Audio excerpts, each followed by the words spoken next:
Support for The Gaming Outsider is brought to you by Manscaped, who is the best in men's below-the-waist grooming champions of the world. Manscaped offers precision-engineered tools for your family jewels. Manscaped just launched their 4th-generation trimmer, the Lawnmower 4.0. You heard that right, the 4.0. Join over 2 million men worldwide who trust Manscaped with this exclusive offer for you. 20% off and free worldwide shipping with the code THEGOCAST at manscaped.com. What's happening, GoCo? On episode 377, Zack and Alyssa join me this week to share our wishes for characters from different franchises into a single game. In news, there's some good news for PS5 owners who picked up Final Fantasy Remake on PlayStation Plus, and new games discussed include the Gunk on Xbox, plus you'll hear some more impressions on Halo Infinite and Guardians of the Galaxy. This is The Gaming Outsider. Greetings, programs, and welcome to episode 377 of The Gaming Outsider, a video game podcast with a focus on our incredible community. It's Monday, December 20th. I'm your host, Scott Clark, and joining me are my friend, Zack Parkerson. Well, hi, Scott. How you doing, man? Happy non-denominational winter holiday. Festivus for the rest of us. Also joining us, it's been a while, Miss Alyssa White. How are you doing? I'm okay, especially after last week. Way better. Yeah? You had a little rough time with the booster shot, yeah? Yeah, but good to know my immune system's working. There you go. There you go. Well, I'm glad you're feeling better. It's good to have you back as always. In fact, Zack, you missed it before you popped on the old recording here. I got to show Alyssa my new friend. Oh yeah, I met Nessie. This all sounds really dirty. No, I have a new cat that we adopted. This is cat number 6, right? Yes, it is cat number 6. Thanks for reminding me. But I wanted a cat that liked me. So, and she appears to like him a lot. She was giving you the cute little cat doe eyes, like she had just found her papa. Well, the reason I bring it up here on a video game podcast is I've been struggling to come up with a name for this cat because all of our cats have been named after characters in television shows, and this was going to be my cat, and I wanted to have it something video game related. So I asked the community for some ideas for names, and I got some really good ones. Esper, Tara, Delilah had some really good ones, and I Tifa. suggested Samus. Samus. Yeah, unfortunately, all of those got shot down, and the only one that I came up with that was relatively video game related was the name Nessie. So, Nessie. Like from Earthbound? No, from like NES, Nintendo Entertainment System, Nessie, since I collect NES games. Got shot down by the wife, you're saying? Yes. Mm-hmm. I thought it was your cat. I'm not going to get into it. Okay. I don't mean to take it a task out of air here. Gotta compromise. Sounds like we compromised. Like for dinner last week, we had something that had or she wanted to make something that had cooked tomatoes in it. I don't like cooked tomatoes. She doesn't like raw tomatoes. So we compromised and had dinner with tomatoes in it. With cooked tomatoes? Yes, with cooked tomatoes in it. That's how compromise works. But anyway, Alyssa, it's been you sound like every merry man ever. So there's that. Yeah, pretty much. Alyssa, you've been gone for a little while. What you been catching up on? Anything fun? It feels like I've been catching up on both a lot of stuff and not a lot at the same time. Yeah. Watching a lot of movies, trying to catch up on TV, gaming. Any specific games you've been playing this week? I have been playing Guardians of the Galaxy. Did you just start it, or had you played it before? I don't remember. I just started it, was it last week or the week before? I think it was maybe the week before. I'm only halfway through it, though. I'm on chapter 9. Okay. But I love it. I was really interested to play it after Zack's review, which you can find on thegamingoutsider.com. There's the plug. He gave it a glowing review, and I am loving it. The story is just piquing my interest, and I adore how they've made these characters. I love Star-Lord, Gamora, Drax, Rocket, Groot, everybody else that's in the game. Love the voice acting. So much better than it had any right to be. I know. I was kind of a little wary about it after the Avengers game. Yeah, of course, yeah. And I was just like, oh my gosh, this is so much fun. Like, I love the combat. Gamora, though, she's powerful. Yeah. She's kind of my favorite. Yeah, I think I like their Drax better than movie Drax. Yeah, he's so likable. Yeah, he has a lot of depth that comes his way. He does. I'm only halfway through, but I'm looking forward to jumping back into it. I have to finish a game that I started today, and then I want to finish Halo, and then my goal is to get Guardians done this week if possible. I am. Speaking of Zack, you'll appreciate this.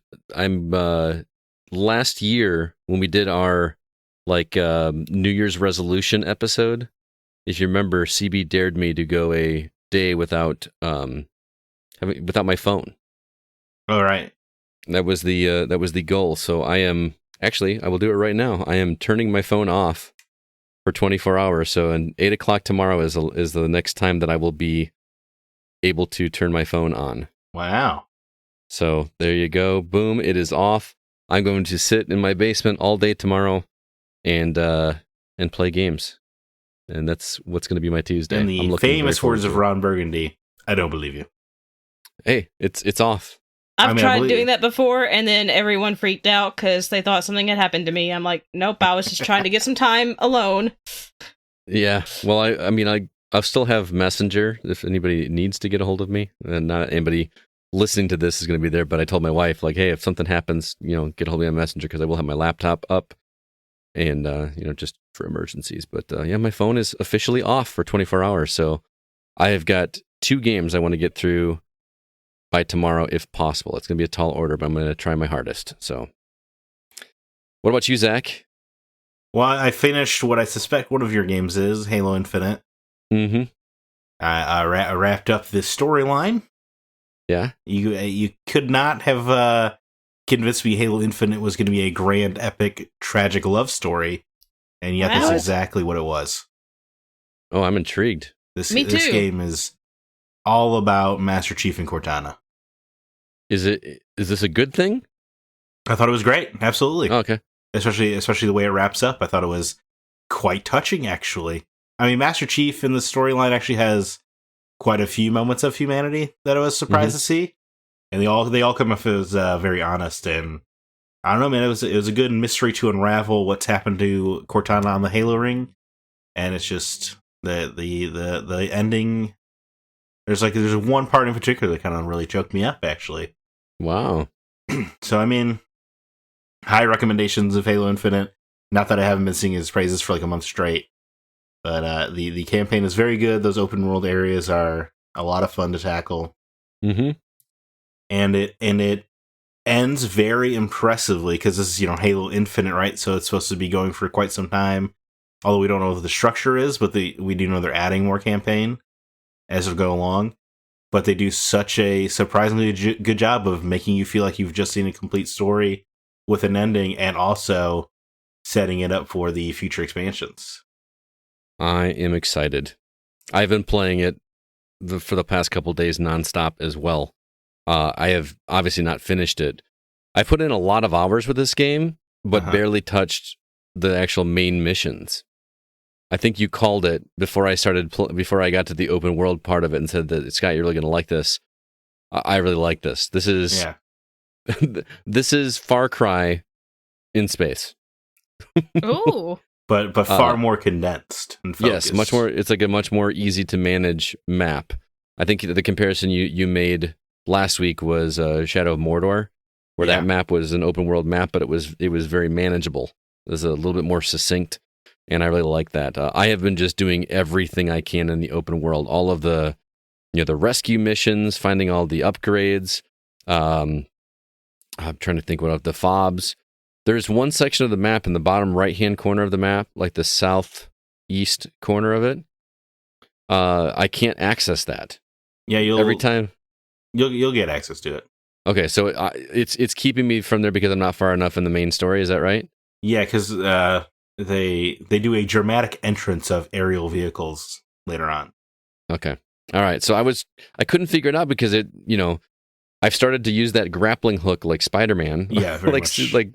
And I've gotten good at it where I can just pretty much scale up straight up any cliff. And I got up there, and as soon as you go over there, it says return to the mission. Otherwise, we're going to kill you in 10 seconds. And I just go, I need to hurry up and get up there so that I can get back on here. And not sure enough, even though I get up there, it stops me. So I mean, congratulations on crossing the gap, though. Oh yeah, it took me like 4 or 5 tries to finally just give up and be like, I must not be able to get there yet. So I'm looking forward to. So I've been blasting through the campaign.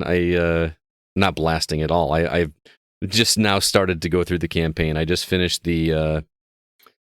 Boy, how do you say this without spoiling it? I was introduced to what I assume is the big bad, and saw a familiar face. Am I being vague? The big bad of this section? Yes. Because Atriox is like the big bad, but I assume you will face him whenever Halo Infinite itself wraps up. Right. So yeah, I don't want to say any more. I don't want to give anything away, but really enjoying it. So the villains suck, right? They're kind of boring. Yeah, I mean, they're just big ugly brutes. I don't know. Well, and then like it's hard to take them seriously when you find their audio logs because they all just sound so angry and deep throaty. And it's just there's like no nuance to them at all. Is it like they're like a teenager writing in a journal, be like, "My life sucks." I mean, a little bit, and they have good cause to want to kill the UNSC. You'll find out later, but it's kind of hard to feel any sympathy for them when they're just screaming about war and honorable deaths into the microphone, and they all feel that way. Right. There's no real personality difference amongst anybody in their ranks. Right. I will say is as much as I agree with you about the audio logs and even just the banter that you get whenever you're getting to firefights. I still think it's pretty interesting that I keep hearing new pieces of banter. And I've been doing nothing but the map for like several hours, and I still keep hearing some of the grunts just say something. Love grunts. They're so great. I do too. They're like a staple at this point. So, and weirdly enough, I should say this. I don't know if this is going to be your non-gaming thing or whatever, but I've been watching that Xbox documentary that you recommended to me, and they spend like an entire episode on Halo, which was really cool because I was in the middle of playing Halo Infinite. So, yeah, well, I wanted to talk about that before we actually went on to video game news. Anyway, oh, okay, go ahead. Just that I do think the first episode still sucks, but the documentary gets a lot better after that. It gets a lot less self-flating as it goes along. Right, and they even surprisingly got Don Matrick. They don't talk about any of his major foibles. Of course, none of his famous quotes come up, which I'm sure was a condition of him talking on the record. Right. But they do at least talk about the foolishness of betting big on TV and stuff with Xbox One, and how they basically had everything going for them, and then they handed Microsoft they handed PlayStation the entire console generation with that darn internet requirement and the Kinect being forced on you. And they're like, once PlayStation had that press conference where they were $100 cheaper, and they put out that how to share games video. They're like, we've just handed them the entire console generation. Yep, that's pretty much exactly it right there. Now, where do you watch the documentary at? YouTube. Just YouTube? Mm-hmm. Just what's it called? Power On. Power On. Yeah. Yep. I haven't watched any of it yet. The only real disappointment I had with it is that, right, so they spend, 15, well, for the first Halo, they spend like 40 minutes on its development, and then each subsequent Halo gets 10 or 15 minutes of its story. But then they do this thing when the 360 comes out where they're like, yeah, man, Gears of War really saved the Xbox 360, and then they just move on. Like, man, without Gears, I don't know what we would have done. It's got the most passionate fan base of any of our franchises. People get tattoos. It has a huge female player base from the get-go. It was unlike any brand we've ever had. Anyway. So weird. I haven't got that far yet. I assume that's episode 5 because I watched the first 4 so far. It was just weird to, like, their second biggest franchise ever. Yeah. And they're like, yeah. Anyway, man. It exists. Right. Very bizarre. So yeah, I've always appreciated the Halo series. I didn't love it like everybody did. I had some nostalgia playing multiplayer back in the day. I didn't do LAN parties or whatever, but definitely played quite a bit of that back in the day. And obviously nostalgia for the music. But this is the game that I can't put down. I played a game for review this week that just because I wanted us to have something new to talk about, and I had to force myself to do it because all I wanted to do was get back in the ring and just go clear up bases, and the campaign missions are pretty fun. I'm trying to dance around spoilers, but it's pretty early on. But when you come across a laser, does that ring any bells? I mean, there are a lot of lasers. Okay. Okay. You go underground where they're mining or digging. Okay. I just thought that whole mission was really cool. Yeah, I think the way they funnel you from linear to open is really smart. Gives a very good pacing. I think it's almost like dungeons. Yes, that's what I was thinking of them as. It's I think it's just really smart. Yeah, I think the only complaint I could even really find with the campaign is that there's no environmental diversity. It's either trees or Forerunner walls, but even that's just me looking for something, really. Right. But it is kind of cool how, like, because the ring is like broken apart, right? You're on that little mini section in between, right? Is that correct? Yeah, I believe so, yeah. So, like, you come to the jagged edges and it just, like, you can see where it was formed together. I don't know. I just think it's just really freaking cool. It is. And the way they're structuring this, where it's going to be a story they tell over time, like that, that you could do a winter area, that's not. Oh, that's a really interesting thought. Yeah. Because of position. Oh, man. That's super interesting. All right. Well, let's go ahead and move on to the news of the week.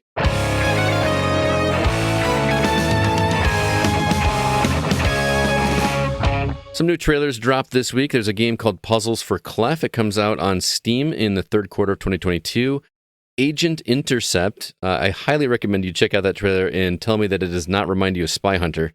It comes to Xbox and PlayStation Q1 of this coming year. And then lastly, Hidden Deep is a horror survival type game coming to Steam Early Access January 24th. Be sure to check those out.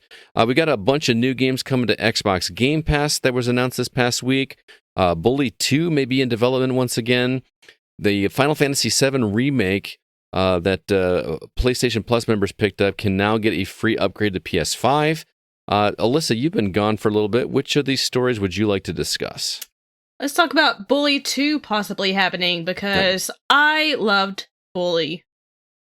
I believe it's one of Rockstar's lesser appreciated games, which I know people that play it love it, but not enough people talk about it. See, that's the thing, is I feel like everybody that I talk to that's played it just raves about it and just loves it. It's like a Grand Theft Auto without the uber violence. Yeah, that's exactly it. It's Grand Theft Auto, but in a school and the surrounding town. You just ride a bike. You don't steal cars or anything. Yeah. Right, instead of shooting guns, you have a slingshot. Yeah, you have a slingshot. You hit people with spitballs. You give people wedgies. You can kiss girls and boys. You can, very ahead of its time in that regard. Yeah. You get achievements for it, too. Good. So. What I thought was fun is that you go through the whole school year, so you see the different seasons and stuff. Yeah. And you can go to class, and every class has a different mini game. And you can get picked up for truancy if you don't go to class. Yeah, you can. Interesting. But you go to like the music class and stuff, don't you? Like there's PE and... Yeah, there's PE, music, science, English. I think pretty much like every single class you'd go to normally in school. I haven't played this since the 360 era, but I remember it very vividly. I have it. I got it digitally. I don't remember if that one's backwards compatible or not, but I purchased it when it was on sale for $5 and just never got it because that's the story of my life. But I'm intrigued. And just to be clear, this is not confirmed by Rockstar. This is claimed by a guy named Tom Henderson, who is an industry insider. He posted on Twitter. And the quote that he picked up, because apparently he said he's claiming that people have seen a playable version of Bully 2. And this is the quote: Bully 2 was expected as a potential surprise reveal at the Game Awards last week, after some people have been shown some material alluding to a reveal soon, he explained. Information is a bit blurry at the moment, and I have to be quite vague here, but if I hear more, I will report it. So he knows something, and he has to dance around it. But and he has a very good track record of leaks. with the Call of Duty franchise and stuff. Did you see a Game Informer editor quote tweeted it and said, "More information coming to with the number 2 you soon."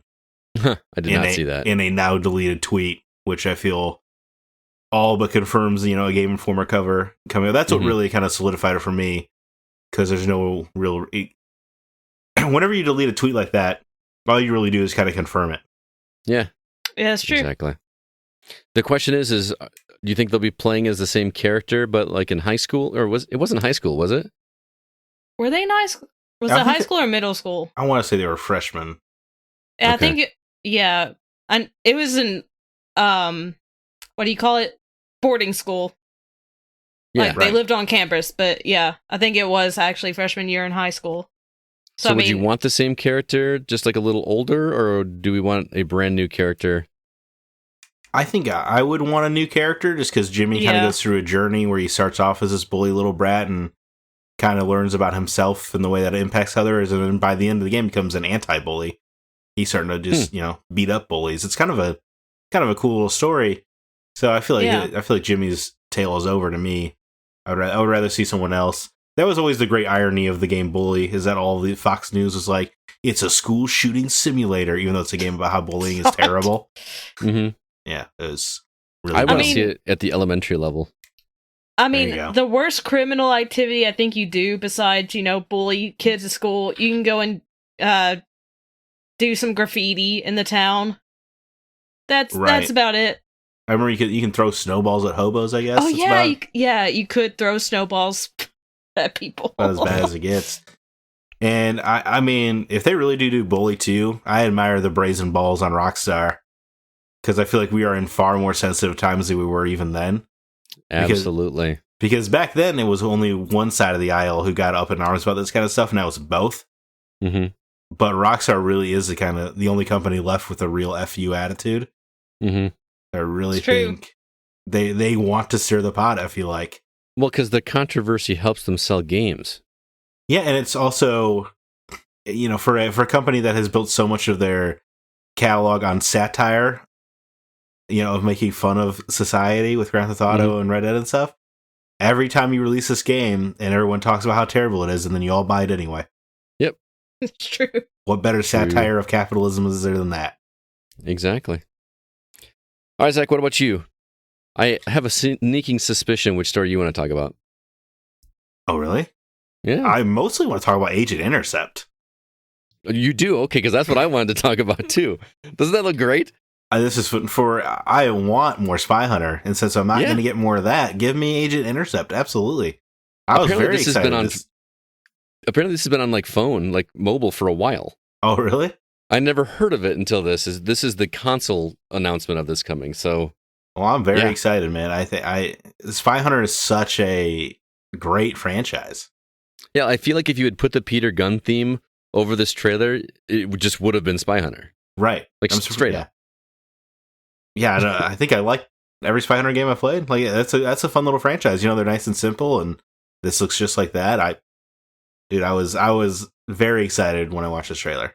Oh, man, Spy Hunter, I have such fond memories of the original Spy Hunter, which was originally an arcade game that was ported to NES. Well, and it was on the PS2 version. Was it really? Yeah, you can unlock the original arcade game. Oh, man. It was tough, though. Did you ever? Yeah. Oh, yeah. It was real tough. Because in this game, you get the boats and the planes and stuff, pretty, it looks like pretty frequently. But to get the boat in the original Spy Hunter was a challenge. It was really hard to get that far. Yeah. I remember in the 3D ones, the challenge was getting the motorcycle. Yeah. Because you had to lose enough health, but if you lost that much health, then you risk losing the level, basically. Right. And you're obviously a lot more susceptible to damage if you're as the motorcycle, but it was cool. Very cool. One of the first PS2 games I picked up was And then, of course, Dwayne Johnson in the third game. I did not play that one. It's pretty good. I haven't played any of them, so I'm just over here with the dial-up modem sound in my head. Oh, yeah. It was one of those franchises that was popular, but I feel like didn't sell well for some reason. I don't know, and I don't know why. It was cool, but The thing I thought you were going to want to talk about was this Final Fantasy VII Remake deal. Because if you remember, Final Fantasy VII Remake was part of the PlayStation Plus lineup back in March of 2021. And one of the things that we kind of complained about was that, well, if you got it that way, when they offered the free upgrade to the PS5 version, it only counted if you actually purchased it. Well, now they've changed that, and as of Wednesday, I know that will be before this episode comes out, those that picked it up on PlayStation Plus can now upgrade for free. And I thought that would make you a little happy, Zach. Well, correct me, is it already on PS5, FF7? I mean, the upgrade version, I don't know. Well, I think, right, Intergrade is already on PS5, right?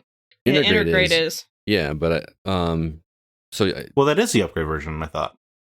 I thought Intergrade was the DLC, or is Intergrade? No, Intergrade is the remade version, and then there's DLC for Intergrade, right? Right. Okay. So they already got all the money from people who were impatient, and now they're offering it as free? Yeah, okay. Yeah, that's the case. I was trying to be positive about Sony. Yeah, well, well, this one I would lay more at the feet of Square Enix than Sony. That's true. But it is just a little bit of trying to have your cake and eat it too, I feel like. Like, no, we do offer it for free after everybody who really wanted it bought it. Yeah, who hasn't got it yet that really wanted to play it? Exactly. Yeah. Yeah. And that integrated DLC will be 25% off as well starting on Wednesday. So we still haven't picked that up. I think maybe I need to pick that up. Well, I can't play it. I have it, but I just haven't played it yet. Oh, really? It's PS5 exclusive DLC to a PS4 game. It is. Yeah, boy, we spun this whole thing just completely negative, didn't we? Well, you can't. It's a negative. It is negative news. No, I know.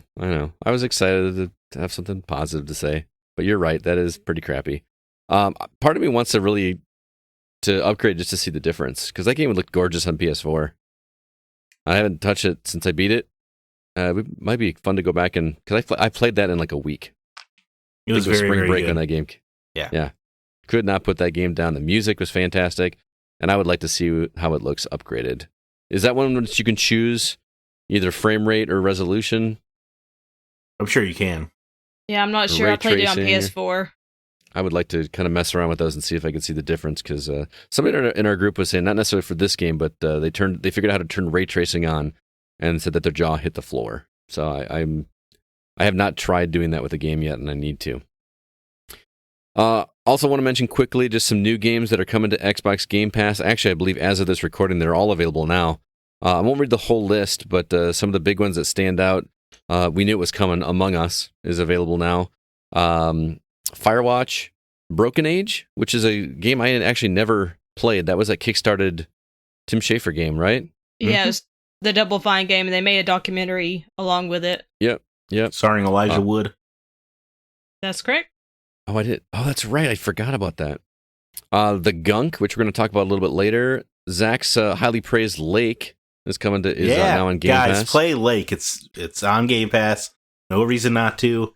Zen out and deliver some mail. Yeah, I'm planning to after I finish Guardians. In Mortal Kombat 11, I thought that was a surprise. That's pretty cool. We could get on and play some. You could beat me pretty badly at Mortal Kombat, man, because I'm terrible at those games. Sure. I mean, I'm not great at them, but I like the stories. Yeah.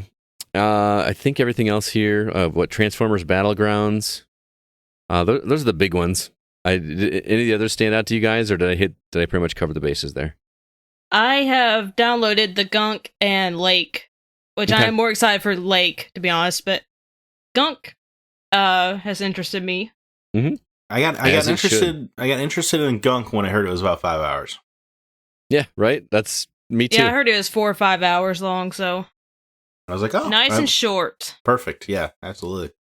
Exactly.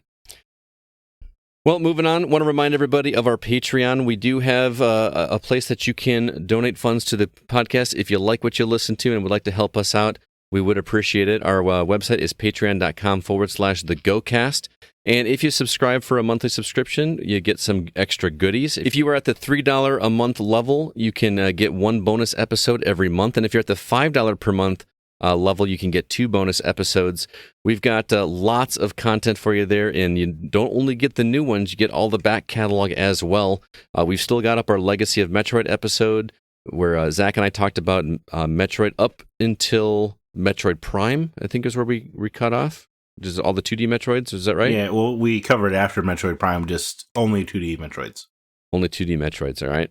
I sat down with CB on a Retro Outsider episode to talk about Indiana Jones games from the past. That was a lot of fun. And then Super Mario Brothers movie episode where Zack and I talked about that film. You're not going to want to miss that. And then they should be available this week. We had to break the seal for Star Fox and Star Fox 64. We sat down with CB and Christina.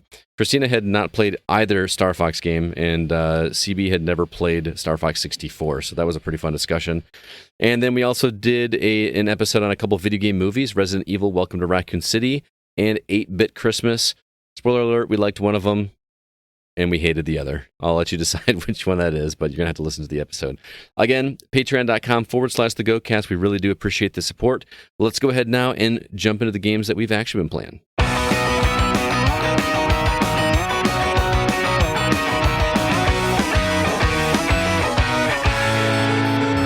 Zack, this might be the shortest list of new releases. Is this really all the games that are coming out this week, or are you just ones that seem interesting? It's the only ones that really had any level of significance I could find. Not to, but they're always like tiny ports and stuff happening on Steam, but yeah, we pretty much just have Lacuna, a sci-fi point-and-click noir game coming to PS4 and Xbox One December 21st.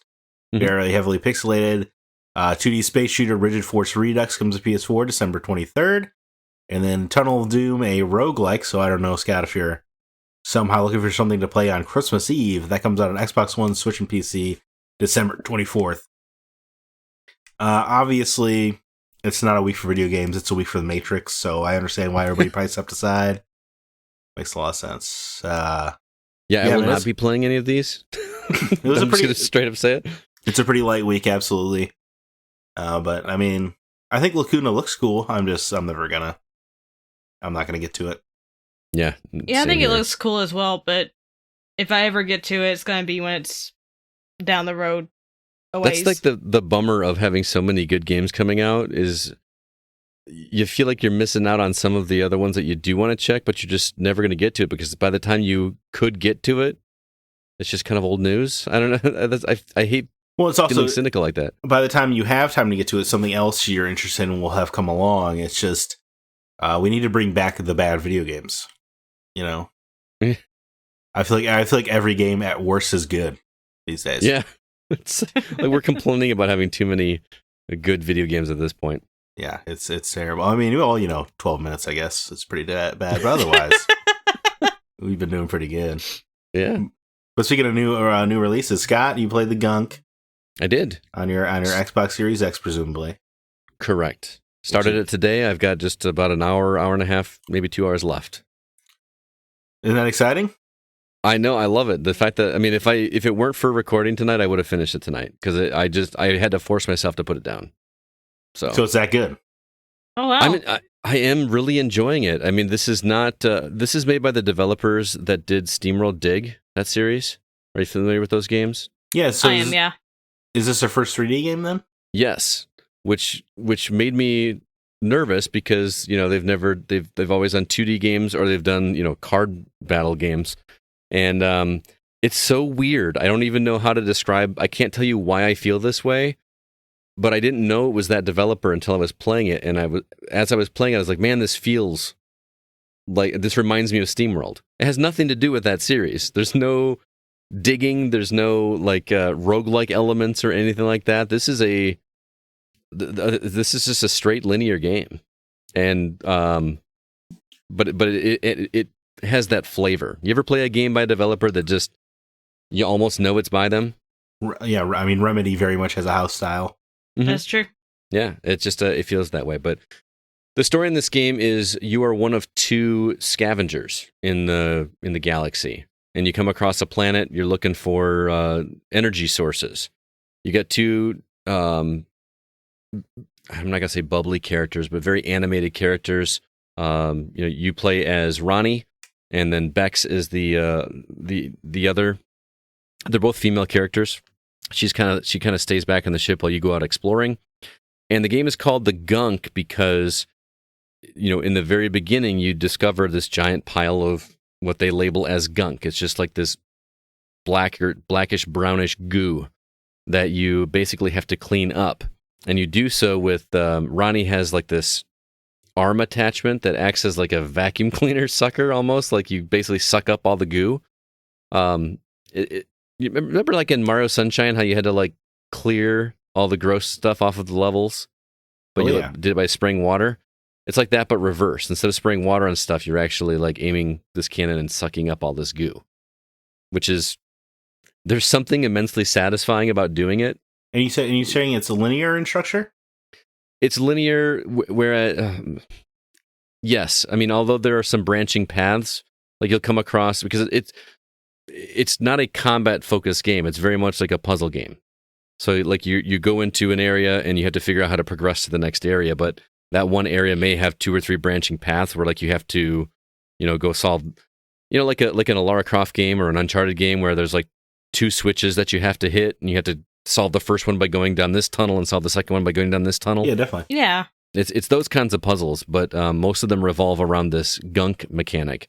So you more or less come into a room and you have to find out a way to strategically remove all the gunk from the room, which then like cleanses it, and then it then it removes the barriers that are in the way for you to be able to get to the next area. See, linear, very refreshing. Yeah. I mean, it's still hub and spoke in a way, because you come. What did they actually have a way that they kind of incorporate fast travel into the story, where like what's her name, Bex, will remind you, like, put down this, I can't remember what the machine is that they call it, but you basically plant this thing in the ground and it acts as a portal to get back there. So you can go back to any of the levels that you want to at any time. But it just acts as more like a save point, so to speak. But I am really digging this game. I think Bill Gardner from our community said it best. He said it was kind of a nice little respite from so many games where you're just shooting everything. And I've been playing Halo for hours and hours and hours, which obviously has a lot of shooting, and this one has none. There's very minimal combat, but it's not shooting. You're sucking up things and hurling them back, or it's so easy. It's not really difficult at all. I think I've died once, and it was just me being stupid. It wasn't even really. It's not a difficult game. I don't know. I find myself, the older I get, getting really into these games where I feel relaxed while I'm playing it, where I'm not like struggling. I'm not like testing my reflexes. You know what I mean? Like you talked about that with Lake, and yeah, I talked you about just want to have a little bit of relaxing. Yeah, yeah, just chill out. Mm-hmm. And the art style in this game is really great. The music is fantastic. It's just a good, relaxing game. And the puzzles are never overly difficult, but they're satisfying. But they make you do some outside the box thinking once in a while. Which, I mean, just as an example, I know this is not like anything brand new, but for instance, there's like a little bulb that you have to like suck up with your hand cannon, whatever it's. She calls it pumpkin for some reason. That's kind of cute. And you have to carry it to a place where you drop it in a pool, and it makes like these leaves grow that allow you to to jump on to get to the next area. And normally you just pick it up and carry it. And I sat there for a couple of minutes, being like, I can't get over there. You can't jump while you're holding it. So what am I going to do? And it took me a second to realize that I can actually shoot it over things, or shoot it onto a platform to make it land on a platform, then jump on the platform, suck it up again, and do that. Which it sounds tedious, but it happens so infrequently that it's not a struggle. I don't know. The story gets pretty interesting too. I was kind of worried it was going to be a, I don't know, anti-pollution message at its core, because that's kind of where I felt like it was going to go just from the get-go. But it's got a more interesting story than that. So I recommend it. It's a fun little game. Like I said, I haven't finished it yet, but I'm going to. I mean, if not tonight, first thing tomorrow morning. I think you sold me. Yeah, I mean, it's Game Pass. There's no reason to not try it. I think the voice acting is really great, except for one thing. And this is just a super tiny thing that will annoy hardly anybody. They pronounce the word solder phonetically multiple times. So solder? Solder. They say solder. And it just bothers me. Like, I don't know. It's just a super weird thing to get upset about. That bothers me too. So don't worry. Look, man, I remember Venom came out and so many characters called it a symbiote. Oh my god. Yes. I understand, man. They even said it in the sequel that way. I'm like, no. Ugh. It's symbiote, right? Yes. Yeah. The only way the word had ever been pronounced until that moment. I don't even remember that. Ugh. But yeah, the Gunk, it is exclusive to Xbox as of right now. I don't know if it's on PC.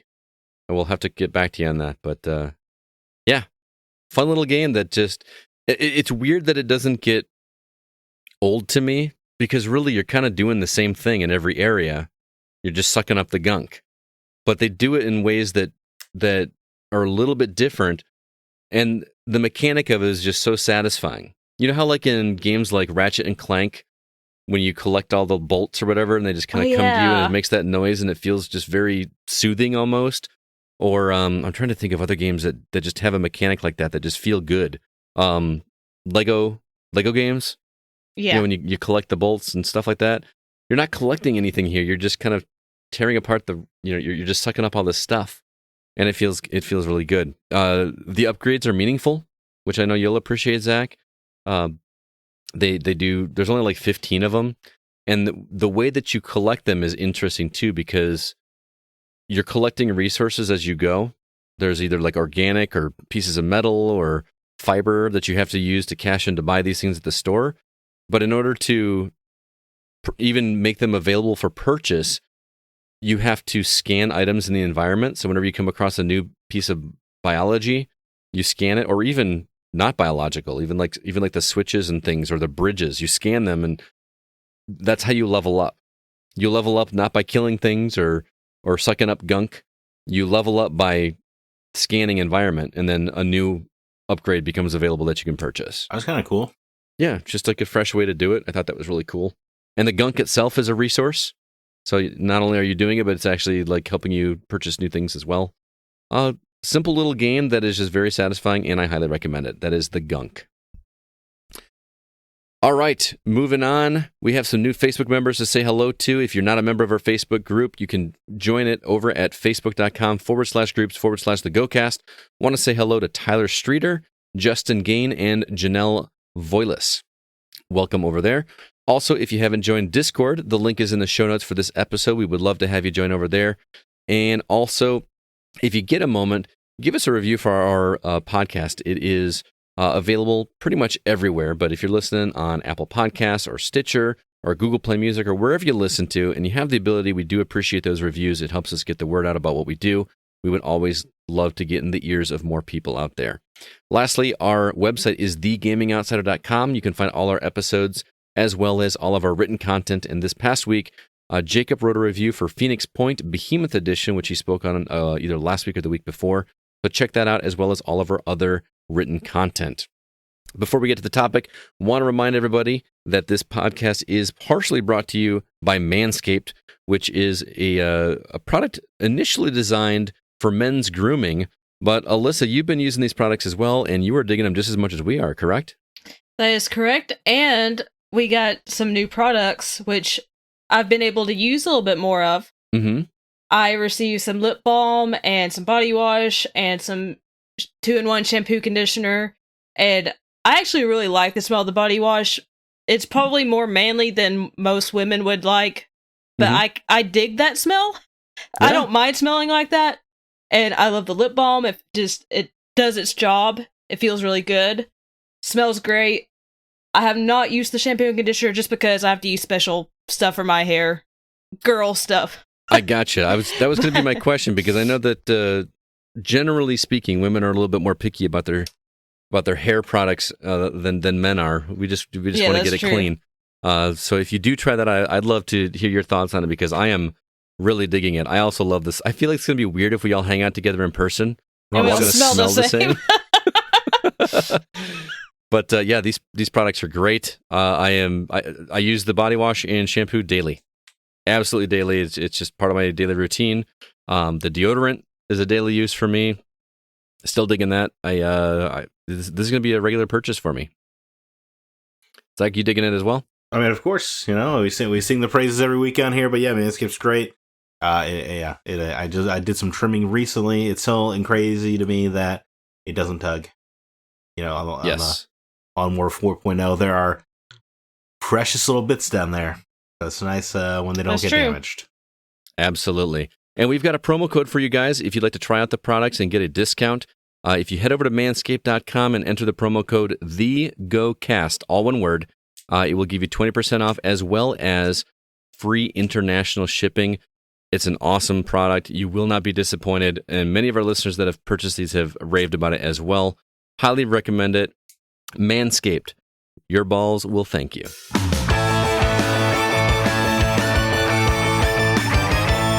So Multiverse is all the rage at the box office this past week, so we thought we'd take a stab at it with video games. We asked our community to tell us which characters from different video games we'd like to see in a single game and what villains we'd like to see them face off against. Let's go ahead and start with the community responses before we get to ours. I'll kick things off. On Facebook, Paul Hines says he's got a couple here. Most ridiculous, Mario finds himself stranded on the USG Ishimura. Imagine Necromorph Koopas. Less ridiculous, Gordon Freeman teams up with Isaac Clarke. You can play co-op. Everything Dead Space 3 should have been. Gah! I miss Dead Space. We do too, Paul. We do too. So much. It's coming Still back. really disappointed we didn't see anything on that from the Game Awards, but Coming back soon. for sure. All right, who wants to take the next one? I can take the next one. All right. Sean Coates over on Facebook says BJ Blazkowicz teaming up with Master Chief. I think I'm gonna butcher this because I forgot how you say it. I want to say dot you should. Should? Dot you should. Technology from Wolfenstein could legitimately keep pace with UNSC or Covenant technology. Nazis on a Halo ring, or Nazis accidentally unleash the flood. I am on board for this idea. Yeah, me too. But it's actually, I feel like it would be a much sadder game than you think, because especially in Halo Infinite's Master Chief, these are two guys that have just known nothing but war and are older, so they're just kind of sad about it. That's true. Mm-hmm. But they can't help it because they're just these unbeatable machines who are perfect at what they do. Yeah, we need to put these two in like a party game. I don't know if they would just be crying what they do. Let's just make a Mario Party game, but with like all these war-torn characters. You got BJ, you got Master Chief, you got Marcus Phoenix and Dom. I was just say, just every level is just worn out faces, worn out play. I dig it. What a great game! It would be a great game. Mad World. Right. But there is already a game called that. You call it Mad World and just take the license away from the Platinum. And probably from the people that sang it as well. I think they'd be on board. They obviously are not afraid to pimp that song out to anybody. That's true. I always think of Donnie Darko, though, getting off topic. I always think of Donnie Darko or Gears of War, like that. Yeah, that Gears of War trailer. I think of Gears of War or the a rather tantalizing scene in Riverdale where a character strips to the song. Oh, I have not seen that episode. It's a good time. even though the actress, is 24, but the character is definitely supposed to be like 16 or whatever. Oh, it's just like stripping down in front of a group of bikers. Very strange. Riverdale's a weird show, though. Sounds like it. Isn't that the show that's got the kid from Friends in it? Kid that played Ben. Cole Sprouse. Yeah, wow. He's Jughead. Jughead Jones. And that's all those are all Archie characters, right? They are. In theory. I know so little about this show. You sound like you know a lot about the show. Those things stood out to me for some reason. I've never watched an episode. And speaking of multiverse, Sabrina just showed up on the show. Sabrina the Teenage Witch? Yep. Wait, like the actual character or just the actress that played Sabrina from the Netflix show? Yeah, Chilling Adventures of Sabrina. Not the sitcom version. No. Scott. Somehow they didn't wrangle up somebody from 30 years ago. Now you understand why I thought it was weird. Well, I figured Clarissa explains it all. That herself. That gosh darn Netflix show was a hit in season 1. I thought you knew we were talking about that. Nope. Whatever. Anyway, Zach, you're up. Why don't you read the next two? Yeah, jumping over to Discord, Furious says, I want to take Kirby into a Souls game. Can you just imagine Kirby just like sucking up all the Souls bosses and getting their abilities? I was going to say, he'd be kind of broken in the Souls world. He would just automatically take all their powers. That's true. He'd be OP. When he absorbs like Father Gascoigne, does he also just go crazy though? Oh, that'd be sad. Crazy werewolf Kirby. Could you imagine just like a dark Kirby? Like, well, that next Kirby game is like apocalyptic dystopia. Yeah, but it's still bright and colorful. It still looks messed up.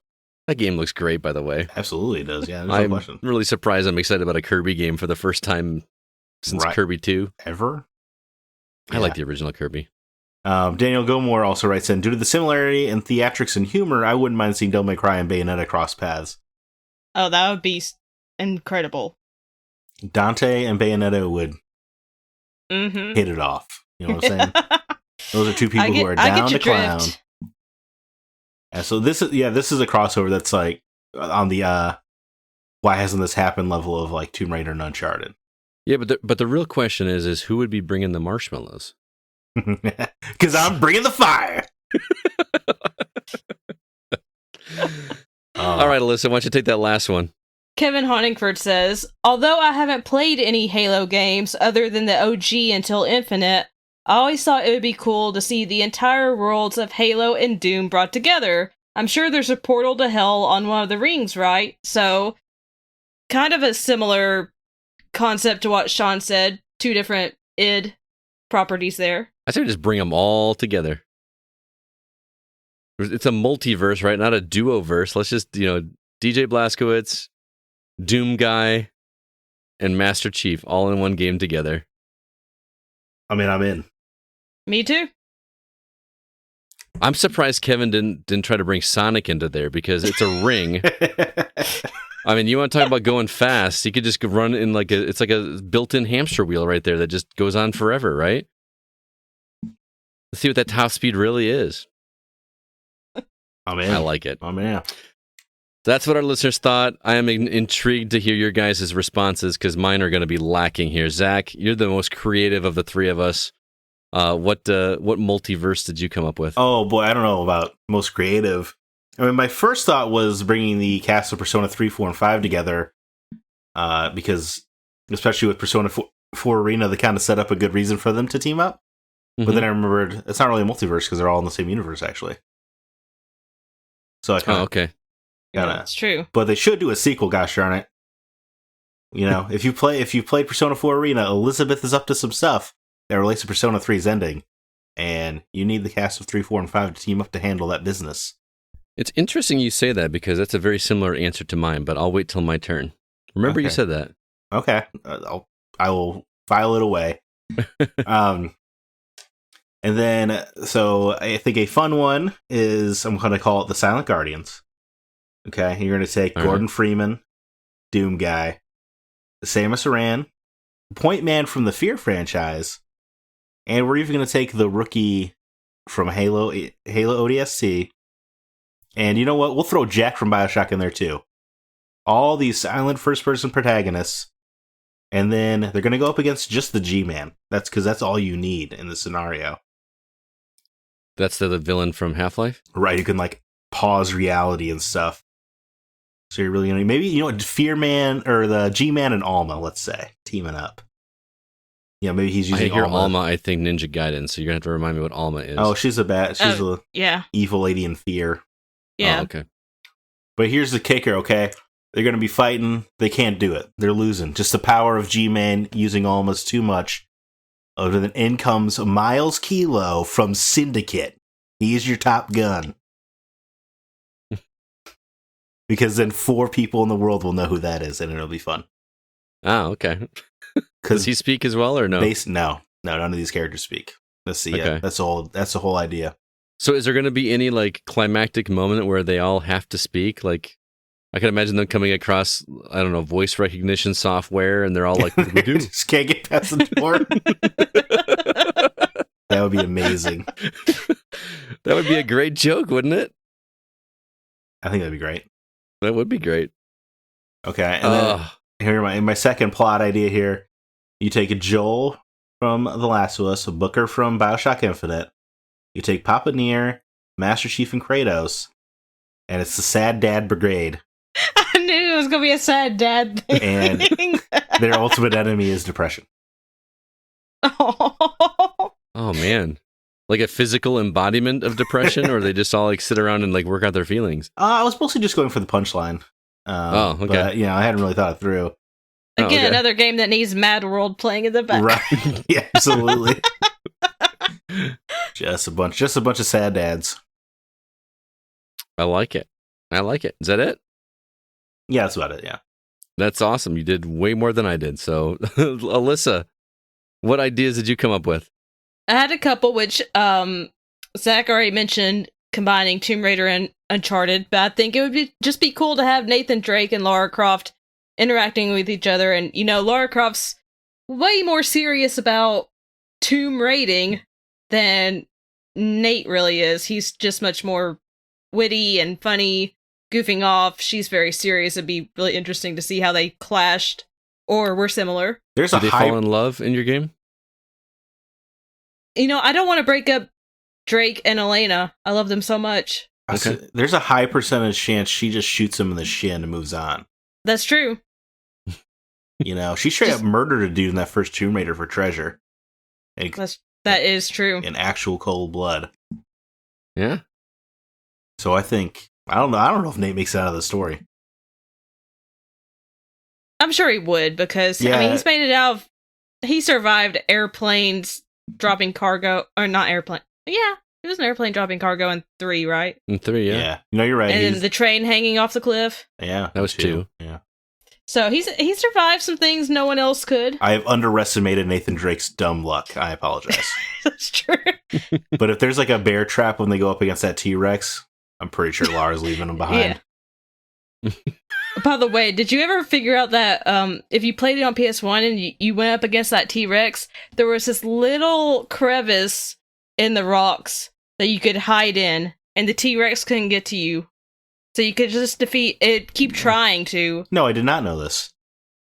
This is Me and my uncle discovered this when I played it as a kid, so whenever we'd replay the game, we'd immediately go to that crevice. Man. And the T-Rex would like come up to the crack and you could just shoot it in the face until it was dead? Yeah, because it just kept trying to get you, but it couldn't, reach through the crack, so you just kept shooting it until it died. I feel like I wasted so much of my life now fighting this T-Rex. Was it a tough boss? Yeah. Well, it's tough. And it's scary, too, because the camera's terrible, so you're never like, if you need to run away, you don't know where the T-Rex is in relation to you. Oh, that's frustrating. It's scary. Remember how awful camera angles were in the PS1 and PS2 era? Yeah. Yeah, that is true for everything but horror games, right? Where it actually helped. Right. Yeah. I think I remembered them doing like a segment on X-Play back in the day. Or like Morgan Webb was narrating it. For whatever reason, it's stuck in my head where they're just, camera angles. Like they just like did a montage of horrible camera angles from video games. Oh man, I miss X-Play. I do too. Real X-Play, not this weird G4 TV reboot X-Play. I haven't watched any of it. I haven't either. It doesn't have... Because like X-Play, the reviews were good and all, but it was really the humor and the weird, daily cable skits that they were putting together. Mm-hmm. That were They're not doing that? The memorable parts. Not that I'm seeing. Maybe they'll get there, I guess. That's unfortunate. Well, and they also have a bunch of young bucks that I've never heard of, so that probably doesn't help either. Yeah, I miss Kevin Pereira. I didn't think I would. I like Kevin Pereira.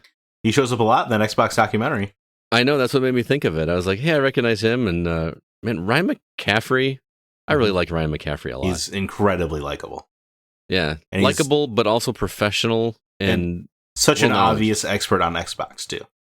Right. And it's not like he's not going to bash anybody else. He just is an expert on Xbox. Yeah. That's a guy I'd like to meet. Anyway, my idea is similar to your first Wait, one. do you have more, Alyssa, or was that your... Oh, I'm sorry. Oh, I just have one more. Oh, I'm Combine. sorry. Oh, no, it's fine. Combine Pokemon Snap and Fatal Frame. You're trying to get the best images of Pokemon that you can, but all of a sudden a ghost comes up behind you and you have to decide, are you going to sacrifice that picture of the Pokemon, or are you going to let the ghost get you? Oh, man. That's such an obvious match made in heaven. Yeah, why has... I mean, there's obviously why it hasn't happened, but that would be kind of cool. The whole time you're just worried. Or ghost versions of Pokemon. Oh, that would be cool too. Wouldn't that be... They're trying to get you, but you have to take their picture before they can. Yeah. Oh, man. That could be interesting. Just like these alternate, like, ghost versions of different Pokemon. I think people would be into that. And then for something like Mr. Mime, you can just leave it as is. Yeah, he's terrifying anyway. I only know him from the movie. Is it pretty much the same thing? Yeah, he's a little creep ball. Yeah, he's creepy. Although Ash's mom keeps one at home. Just her She and does! her and Mr. Mime alone at home. All day, every day. I like where your mind is going. All right. I don't want to cut you off again. It is your time to shine, Scott. All right. I don't have anything fancy, and I don't really even know how this is gonna shake out. But similarly to what Zack said with Persona, I want to do that with the Final Fantasy franchise, because we've seen some crossover, but it was very, very slight. Right? We saw, didn't Cloud make it into Final Fantasy Tactics at one point? Yeah, I believe he's optionally recruitable, and then you have the Dissidia games. Mm-hmm. The fighting games. Oh, right. Yeah. But that's... Yeah, I don't want a fighting game. I want an actual, honest-to-God, turn-based JRPG where, you're somehow bringing them all in together to fight, how do I say this? Villains that are coming together to, like, form this one supervillain. Not like a Thanos, like in Avengers and all that, but more like a Legion of Doom. I don't know what that means. Oh, like when Lex Luthor and Joker and stuff teaming up. Oh, well, so somebody's already come up with the idea, so I'm not that original, but well, I mean, I don't know. I'm just thinking of taking the really big popular ones, Sephiroth. Yeah, no, I think Kefka. I think it'd be great, right? Because Kefka would be such a wild card in the group. Mm-hmm. He probably annoy everybody, and Sephiroth would be off in the corner being sad, I guess. I'm trying to think of some of the other big bosses. Ultimecia, Kuja, 8, Kuja from Final Fantasy 9. Oh yeah, see, I didn't get that far to even see the final boss. He would probably try to seduce Sephiroth, I imagine. Oh yeah, but that's what I'm saying. Like whenever we have JRPGs, you don't always get the banter with or dialogue with just the villains amongst themselves. Mm-hmm. You know what I mean? You got some with like Final Fantasy VI where you'd have Kefka doing his goofy stuff where you'd tell everybody to shine his boots and him just being whatever. Or soldiers would be like, "What are you doing?" He's like, "I'm poisoning the water supply." Yeah, right. I would just like to see them actually have imagine a conversation between Kefka and Sephiroth and you said Kuja and Ultimecia. Like I would just love to see them like trying to decide who's going to be the ultimate boss of them, and then when you actually fight them, you don't fight them as a single villain. You fight them like you do any other battle where they're all four there. Yeah, you know what I mean? I think it'd be super cool. And you could even you bring Cypher in, right? Because he refuses to leave Ultimecia's side. That's a good call. And he could be the turncoat of the villains that like gives the heroes the leg up they need or whatever. I like it. That'd be cool. I mean, I think you could make a whole string of these games where you just do different variants of it. And when I was thinking about this topic, I think video games on a whole have a villain problem where we don't really have a lot of memorable villains, mostly because you have to kill them by the end to make the player feel like they've, quote, won, unquote. Mm-hmm. But Final Fantasy actually has the time to build these characters up. Right. So I think it's one of the few franchises where you can really focus in on villains. Because I was struggling to find antagonists because so often they're forgettable in video games. That's a really good point. I mean, we did an episode on boss battles a long time ago, and I can't even remember any of the ones that I chose, other than the one for just ones that I thought were terrible. You know what I mean? But like trying to remember really good boss villains. Well, I think it's tough. You think about the great recurring rivalries, in movies and comic books and stuff. And it's because they have times to fight multiple times and build up this rivalry and storyline. But in video games, you always have to be able to dispose of them by the end of the runtime. Which is interesting because if you took all of the, like, for instance, Marvel, if you took all of the times that Thanos was, had an appearance or whatever, up until Infinity War and Endgame, it still would be less than a typical video game, right? Right. But they did do a very good slow build for Thanos.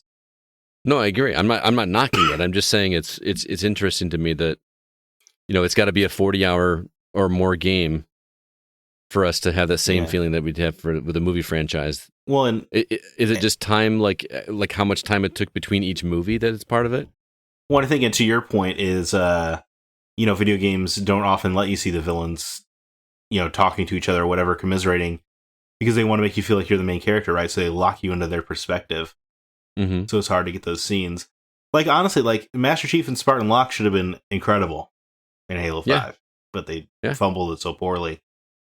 But you're playing as both of them, and they really, that was an opportunity lost. But you know what? I think I'm going to take it even a step further. I think that would be really interesting to make two versions of the game, kind of like you've got Pokemon Red and Pokemon Blue or whatever.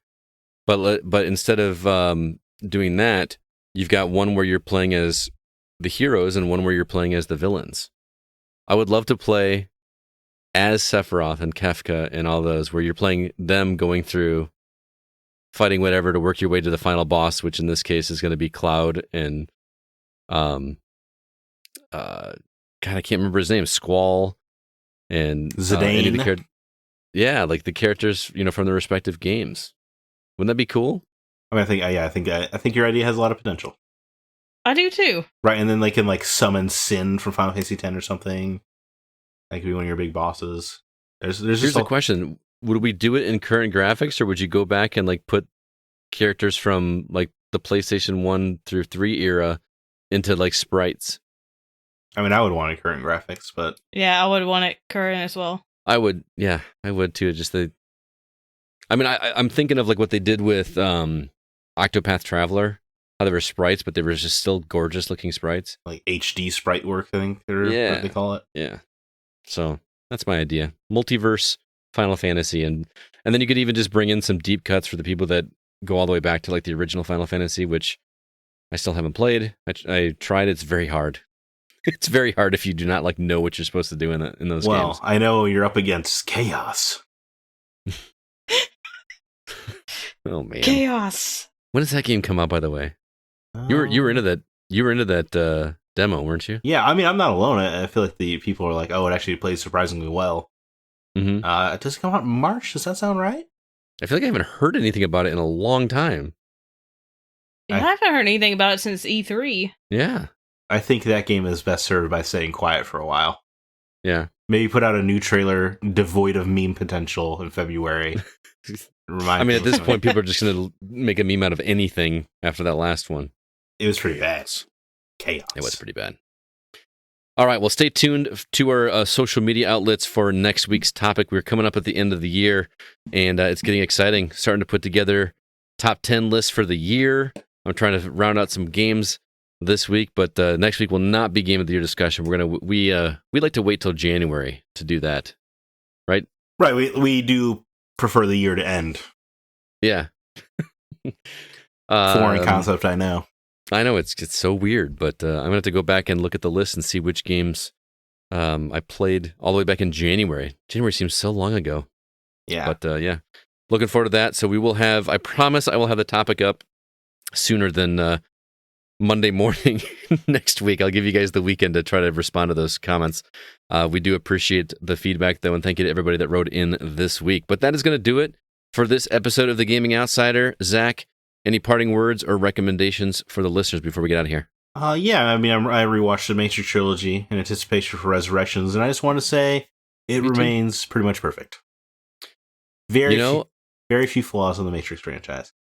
I'm going to take what I said back about Resurrections or Revolution. No, what's this? The second one. Reloaded. Yeah, Reloaded. I like Reloaded. Yeah, I do as well. That's a great movie. I still don't understand. I feel like the whole architect scene is overly complex. I watch that all the time on YouTube, man. Not all the time, but I watch that pretty often. I think it's just an absolutely tremendous scene. I love with the little Neos in the background on the TV, like kind of responding, like almost like what he's thinking. I don't know. It's really cool. And I love that. Like the problem with humanity is choice. Mm-hmm. It's good. It's very good. Oh yeah, and then Neo. I don't feel like I'm spoiling a 20-year-old movie here, but him choosing one person over all of humanity. What a move. Mm-hmm. Yeah, man. I gotta tell you, I have a theory for Matrix Resurrections that I feel pretty strongly about now. I will have to talk about it off air. I'm excited to hear for sure. what that is. Okay, by the time this episode airs, it'll already be out, and hopefully my life is complete. So that's available on Wednesday before this episode goes out. Is that going to be Wednesday morning? Like, can I wake up at midnight? Well, it's on HBO Max, yeah. Yeah, it's on HBO Max, so that's you can watch it. A theater operation for me. Oh, yeah? Oh, yeah. Dude. I think I'll probably watch it at home. I will too, to be honest, because it's 2.5 hours. Didn't you guys see Spider-Man? I couldn't watch Spider-Man at home. If I could have watched it at home, I would have watched it at home. All right. Yeah. That's how I would have got my wife to watch it. She won't go with me. Because my wife is like not big on social media, so she hasn't been spoiled anything. She doesn't even know the thing that we've been wondering about with that movie. Uh-huh. So she has no preconceptions of what could or could not happen. And I love when people can go into a movie, with virgin ears, as it were, and me knowing what's going to happen. I really wish she would let me go take her to see it, because I think she would love it. But if we're at home, she would watch it with me. But she's also into Christmas movies right now, so gross. You know what I really hope happens is that this Matrix is successful, and then we get like Matrix books and comics and an HBO Max series or something. Because when I was a kid, man, I really thought that this was about to be the Star Wars of a generation. I could see why you would have thought that as a kid. I love the Matrix. I still have to finish Revolutions. Revolutions, the third one. I'm still in the middle of that one, but what a cliffhanger at the end of Reloaded, because it just kind of happens abruptly, like all of a sudden it's credits. Talking about Smith crossing over. Yeah, where he's like he's basically head to head with Neo. Yeah. In the real world, and it was just like, I remember watching in the theater, going, "No way!" And like then it was, fade to black or fade to credits. That was crazy. So yeah, Wednesday cannot come quickly enough. I hope it's good. I really hope it's good. Oh man, that fight with Neo and Agent Smith in the rain and Revolutions is so good. Yeah, very iconic. Very iconic. All right, Alyssa, what about you? I've been watching this TV show that airs on Showtime called Yellow Jackets, and this is for 18 and older. But it's about this group of... It goes back in time. They start in high school, and then it shows the women, I believe, 15 years later. Right. And in high school, these girls are all part of a soccer team. They're flying to go to a competition. Their plane crashes. They get stuck on a deserted island. And then it jumps, I think, 15 years in the future, and you see how this affects them in their present-day life. But then it flashes back to show what happens on the island. Because they obviously, got rescued, right? They do get rescued, but stuff happens before they get rescued. And this is not just like Lord of the Flies or anything like that. This incorporates horror elements into it, some supernatural stuff. It's definitely a fresh take on this spin, because we've seen several TV shows and movies about people being on a deserted island, but this is really fresh, and everyone in the cast is great, and it's still ongoing, and I don't know what's going to happen. It's really interesting, and it's just every episode just keeps kicking it up a notch. So I've heard it's very fantastic things about it, so you've intrigued me. I wish I had Showtime. Yeah. I was going to say, man, I don't have it in me for another streaming service. I know. I'm like trying to cut them out, not add new ones. Yeah. Right? Like there's very frustrating. That show Heels on Stars I really want to see, but I don't want to get Stars. Yeah. I have stars just so I can watch Outlander. That makes sense. Yeah. I just want to see Stephen Amell half naked for an entire show. That sounds great. Well, Yeah. I mean, I wouldn't complain about that either. I mean, I have stars. I could watch it. There's so much stuff out. There is so much out. And the problem, I mean, this is a good problem, but I can get caught up on so many older shows I haven't watched, which brings me to my recommendation is a very old show that I finally started this week that everyone wouldn't shut up talking about for years. I finally watched an episode or two of Dexter. Oh, yeah? I haven't seen that show, and everyone tells me I love it. It's man, it's a dark show. I like shows where you have inner monologue, with the main character, and I don't know. I'm excited to see where this goes because it starts out pretty dark, and apparently it gets darker. So I'm intrigued. I really Dexter. really like the first season. Oh, really? And then that's it? There's a part in season 2 where I was like, I think it's already jumped the shark, so I never even bothered watching it past that. Mm.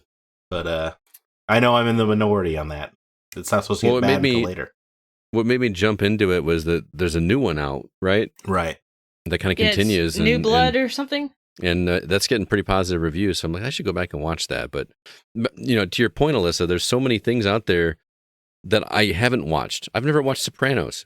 I haven't either. I've got HBO. Why don't I just go back and watch some of these shows that are still highly talked about instead of getting a new service?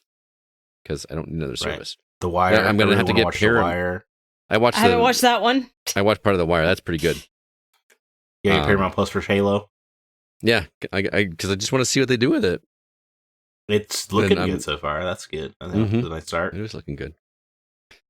Well, thank you both for being here. It was a pleasure to talk with both of you as always. And thank you to everybody listening. I want to remind you that The Gaming Outsider is produced by Nate Lucas, and all the music you hear is written and performed by Grant Henry of Stemage and Metroid Metal.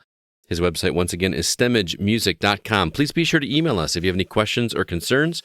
Our address is feedback@thegamingoutsider.com. Until next week, I'm Scott Clark with Zack Parkerson and Alyssa White, and we are The Gaming Outsider. And remember, there's no such thing as a bad game, just games that aren't for you.